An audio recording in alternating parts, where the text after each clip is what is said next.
Janoza. Afsuski, prezident korteji sababli homilador ayol vafot etdi. Assalomu alaykum, hurmatli tomoshabin. Tezkor yangiliklardan birinchilardan bo'lib xabardor bo'lmoqchi bo'lsangiz, like va podpisatsiya tugmachasini bosishni unutmang.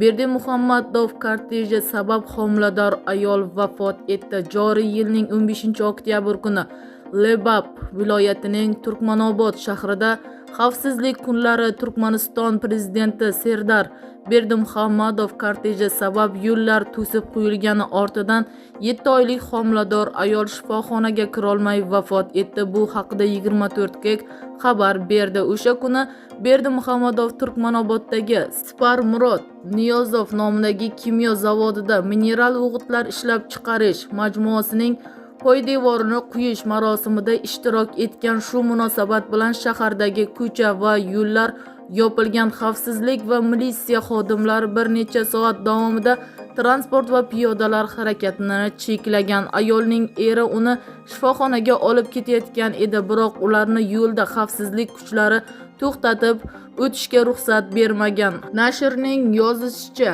erkak xavfsizlik kuchlariga tiz cho'kib yolvorgan. Ular esa xiyobonlar orqali tuman tibbiyot birlashmasiga borishni aytgan. Voqea tafsilotlari bilan yaxshi tanish bo'lgan tibbiyot xodimining aytishicha, ayol erining qo'lida halok bo'lgan. Ular shifoxonaga yetib borishganida shifokorlar boshqa hech narsa qila olmasligini aytishgan. Uning eri tez yordam mashinasi yetib bora olmagani va yo'ldagi xavfsizlik xizmati xodimlari o'tkazib yubormagani uchun ayolini mashinasida olib keladi.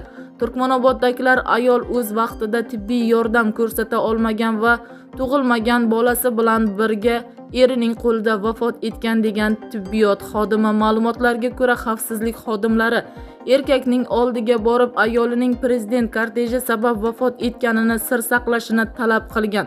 Mahalliy aholining xabar berishicha, oilaning uyi xavfsizlik kuchalari tomonidan qo'riqlanmoqda. Erkakning o'ziga esa tahdidlar bo'lgan. Shifoxona xodimlarining xabar berishicha, prezident tashrifi kuni hatto tez yordam mashinalari ham harakatlana olmagan. Marhumning turmush o'rtog'i prezident Berdimuhamedovga shikoyat qilib adolat izlashini, shuningdek voqea joyida OAV va BMTga xabar berishini aytgan. O'shandan beri xavfsizlik kuchlari ham uning uyiga borib o'g'lining kelajagi va sog'ligi haqida qayg'urgan. Turkmaniston rasmiylari voqea yuzasidan izoh bermagan.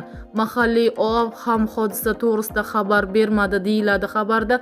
Bizni kuzatishda davom eting. Xabarlarimiz keng va tez tarqalishi uchun obuna bo'lib, like bosib, yaqinlarga ulashib qo'yishni unutmang.